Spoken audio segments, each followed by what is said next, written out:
Good morning students. मैं doctor Vijendra Singh Tanwar, associate professor in English और वर्तमान में मैं राजकीय महाविद्यालय गुढ़ा में पदस्थापित हूँ। इस कोरोना काल में जो वीडियो सीरीज आपके लिए बनाई जा रही है, उसी कड़ी में जो आज का जो वीडियो है वो बीए पार्ट फर्स्ट के विद्यार्थियों के लिए है।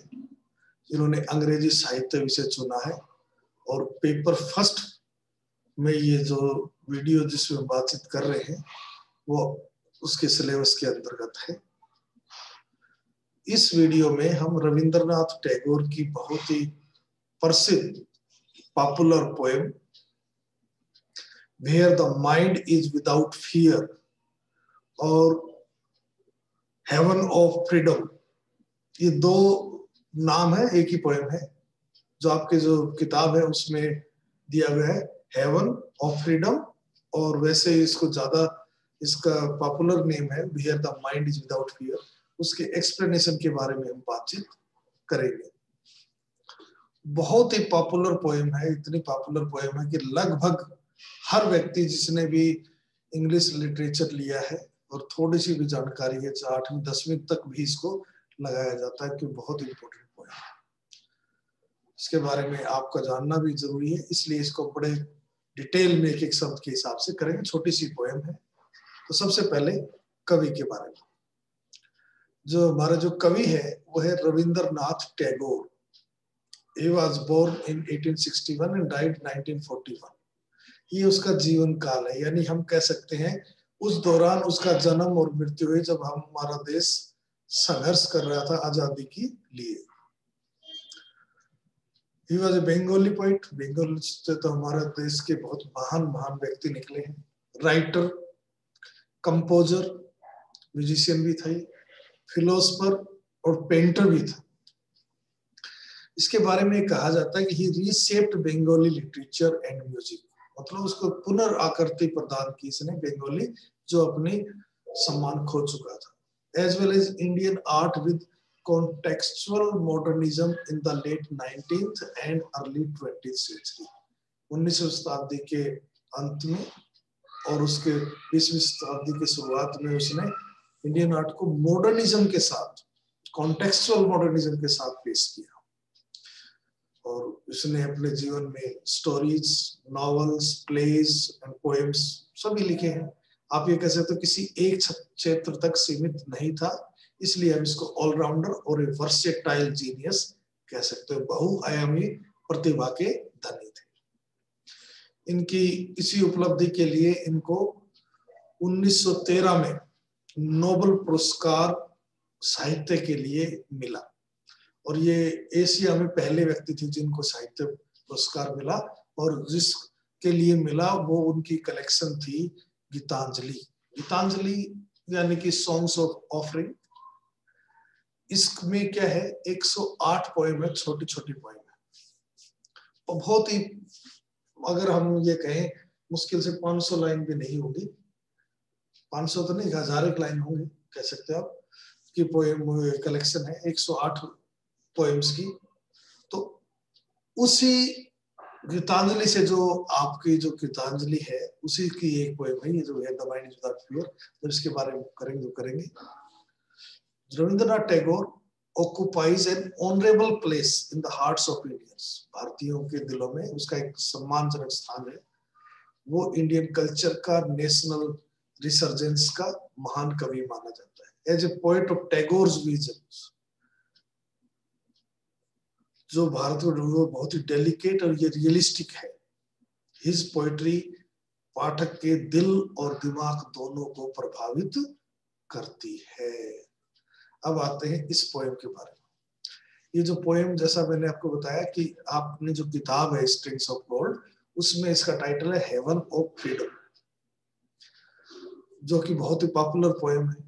और इसको और दूसरी एंथोलॉजीज है जो दूसरी किताबों में जहां पब्लिश होती है, वहां पर इसका टाइटल रहता है where the mind is without fear. ये दोनों ही नाम मतलब एक ही पोएम के हैं। ये पोएम नंबर 35 है गीतांजलि में। मैंने बताया गीतांजलि वो महाकाव्य है महाकाव्य का छोटे कलेक्शन ऑफ 108 शॉर्ट पोएम्स है जिसको नोबेल पुरस्कार मिला था। उसी की 35वीं पोएम है गीतांजलि। गीतांजलि का मतलब जैसे सॉन्ग्स ऑफरिंग, यानी प्रेयर में आप किसी को प्रस्तुत कर रहे हैं। वो इमोर्टल क्लासिक ऑफ लिटरेचर बन चुका है दुनिया की। ये जो पोएम है इसको इस एंगल से देखिए कि ये उस व्यक्ति के द्वारा लिखी गई जिसका जन्म और मृत्यु उस दौरान ही हुआ जब भारत संघर्ष कर रहा था अपनी आजादी के लिए। तो ये एक प्रकार से कि आजाद भारत कैसा होगा, कैसे उस आइडियल होगा, आदर्श, उसके लिए प्रार्थना है। इस पोएम में कवि जो है भगवान से प्रार्थना करता है कि उसका भारत देश आजाद हो एक ऐसे वातावरण में जिसमें निडरता और हर चीज में परफेक्शन हो। लोग जो है नैरो माइंडेडनेस, रिलीजन के नाम पर, धर्म के नाम पर, भाषा के नाम पर, क्षेत्र के नाम पर जो संकीर्ण मानसिकता उससे ऊपर उठकर सोचें और सभी एक दूसरे की भलाई करें, ईमानदारी से प्रयास करें, देश की उन्नति के लिए काम करें। ये उसका एक सपना है। उसी सपने को उसने भगवान से प्रार्थना के रूप में प्रस्तुत किया है। अब हम आते हैं पोएम की एक्सप्लेनेशन। बहुत छोटी सी पोएम होता है, दो लाइन हम पढ़ते हैं। देखिए पहली लाइन है, यानी पोएम का जो टाइटल है वो पोएम की पहली लाइन है, where the mind is without fear. कवि जो भगवान से प्रार्थना करता है कि मेरा देश ऐसा देश हो, ऐसी जगह हो जहां पर किसी के दिमाग में किसी प्रकार का कोई भय नहीं हो। And the head is held high, और जो सिर है सभी ऊंचा उठकर चल सके। हेल्ड हाई का मतलब ये है कि बड़े सम्मान के साथ, आत्मविश्वास के साथ, पूरी डिग्निटी के साथ, इज्जत के साथ हम अपना सिर ऊंचा उठाकर इसमें जी सके। वेयर नॉलेज इज फ्री, दूसरी लाइन कहती है जहां पर नॉलेज जो ज्ञान बिल्कुल फ्री हो। फ्री का मतलब यहाँ पर ये है कि हमारे देश में पहले जो एजुकेशन थी वो केवल एक पर्टिकुलर क्लास को ही मिलती थी, कह लीजिए अपर क्लास को मिलती थी। अब ऐसा स्थान हो, ऐसा जहाँ पर सभी लोगों को बिना किसी क्लास का भेदभाव किए कोई भी ज्ञान प्राप्त कर सके, अवेलेबल फॉर ऑल हो। अब देखिए इसका एक्सप्लेनेशन भी दिया हुआ है इंग्लिश में, मैंने थोड़ा सा पढ़ देता हूँ आपके लिए। In the very first line, जो नहीं ऊपर line, the poet prays to the almighty, almighty तो सर्वशक्तिमान है, गॉड, भगवान के लिए, that his countrymen should be free from any fear of oppression, मन दमन, और forced compulsion या मजबूरी। कई बार मजबूरी में हमें कई काम करने पड़ते, किसी की कोई मजबूरी नहीं हो, न किसी का दमन हो। He wishes that everyone in his country has his head held high in dignity, पूरी सम्मान के साथ अपना सिर ऊंचा उठा के चले। In other words, according to him, in a truly free country every person should be fearless, हर व्यक्ति fearless होना चाहिए, and should have a sense of self dignity, स्वयं आत्मसम्मान की एक उसकी इज्जत महसूस होनी चाहिए, आत्मविश्वास होना चाहिए। और सेकंड लाइन में, in the second line of the poem, the poet dreams of a nation, एक ऐसे देश की सपना लेता है where knowledge would be free, जहाँ ज्ञान सबके लिए स्वतंत्र होगा, फ्री होगा। Education should not be restricted to the upper class only, और एजुकेशन जो है आप अपर क्लास के लिए ही सीमित नहीं होगी, but everybody should be allowed to acquire knowledge, क्योंकि हर व्यक्ति को पूरी आजादी होगी, परमिशन होगी कि वो कोई भी ज्ञान प्राप्त कर सकता है। नॉट ओनली दैट, केवल इतना ही नहीं, the children should learn freely from the nature, प्रकृति में जाएंगे, रट्टा जो मारते हैं लोग गुरु से न हो, and would world around them, यानी कि वो अपने शांति निकेतन वाली बात कर रहा है कि प्रकृति से भी सीखें।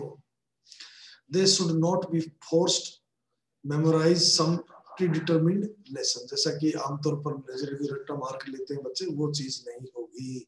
And this is Tagore's typical concept of education, जैसा मैंने बताया शांति निकेतन में उसने इसी प्रकार की एजुकेशन की व्यवस्था की थी। अब आता है तीसरी और चौथी लाइन देखिए, where the world has not been broken up into fragments। अब वर्ल्ड का मतलब क्या है, ह्यूमन सोसाइटी, दुनिया तो छोड़िए, भारत में भी बहुत बड़ा क्षेत्र है, वहां पर विभिन्न प्रकार की सोसाइटीज होंगी, तो सोसाइटी फ्रेगमेंट्स में, यानी कि स्मॉल पार्ट्स ऑफ स्पीसीज, टुकड़ों में न बटी हो, नैरो माइंडेडनेस न हो।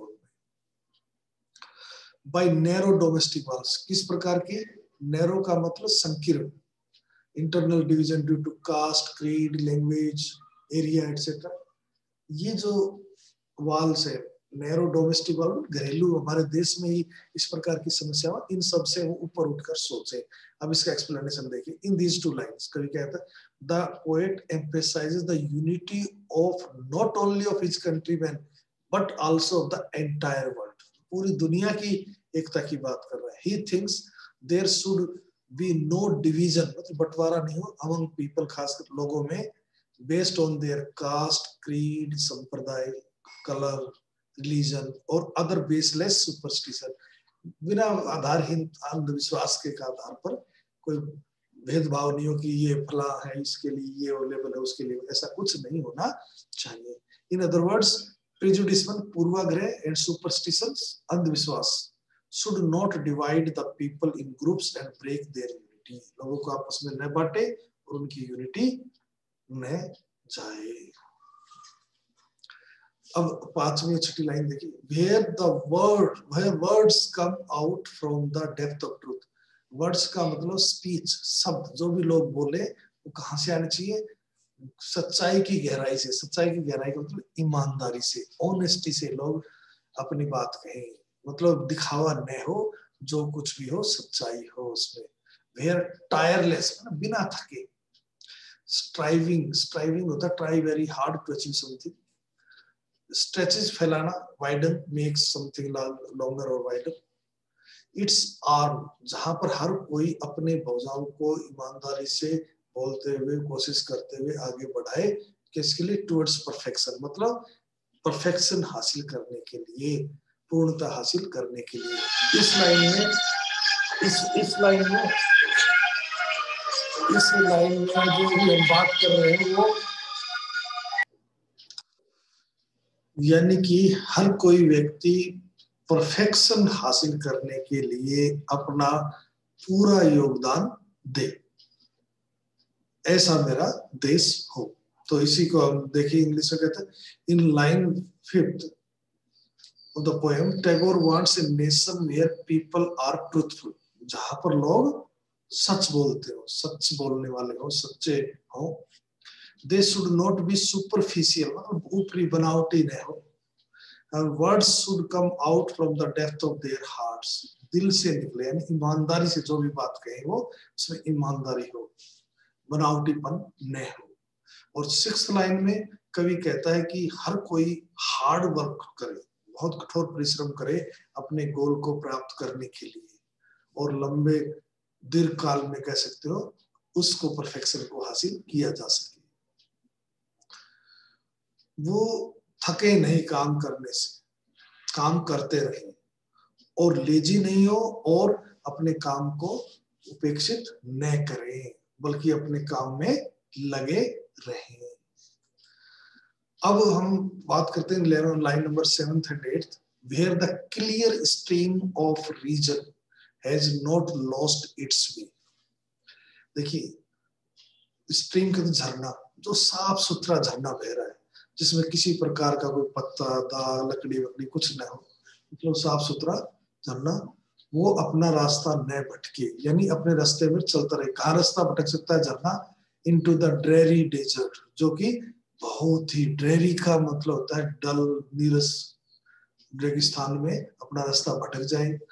और सैंड ऑफ डेड हैबिट्स, जब पुरानी जो आदतें हैं उनके कारण वो अपना रास्ता न भटके। ये तो हो गया इसका, कह सकते हैं, लिटरल मीनिंग। अब एक एक लाइन का मीनिंग देखते हैं। क्लियर स्ट्रीम ऑफ रीजन, इसका क्या मतलब है? ये मेटाफर है, एक्चुअली कवि ने इसमें मेटाफर यूज किया है। मतलब reason has been compared to a clear stream, a mind without reason and rationality. अगर आदमी के दिमाग में रीजन न हो, तर्क शक्ति न हो, तो स्टैग्नेटेड, स्थिर हो जाता है, अनेबल टू अचीव इट्स गोल, तो क्योंकि कुछ सोचेगा ही नहीं, वो नीरस हो जाएगा। On the other hand, a mind that thinks clearly will be able to achieve its goal, और वो आदमी जो क्लियरली सोचेगा वो अपना गोल प्राप्त कर सकता है। दूसरा वर्ड है dreary desert. Depressingly dull and bleak और रिपीटेटिव और सैंड ऑफ डेड हैबिट, मतलब कुछ भी इसका मीनिंग ले सकते हैं। अब डेड हैबिट का मतलब समझ लिए, सारा मीनिंग क्लियर हो जाएगा। डेड हैबिट का माइंडलेस प्रैक्टिसिंग, बिना दिमाग लगाए हम जो चीज सोचती आ रही है उसी को प्रैक्टिस करते रहे। ऑफ ऑब्सोलीट, ऑब्सोलीट का मतलब जो नो लॉन्गर इन यूज, जो आज है नहीं, जिनकी कोई वैल्यू नहीं है। Custom, traditions, old belief, superstitions, narrow minded attitude, इनको अगर हम करते हैं तो ये हमारी डेड हैबिट है। अगर इनको जब तक नहीं बदलेंगे हम आगे नहीं बढ़ पाएंगे, कवि ये कहना चाह रहा है। अब इसको एक्सप्लेनेशन देखिए, line 7, the poet compares reason और logical thinking to a clear stream.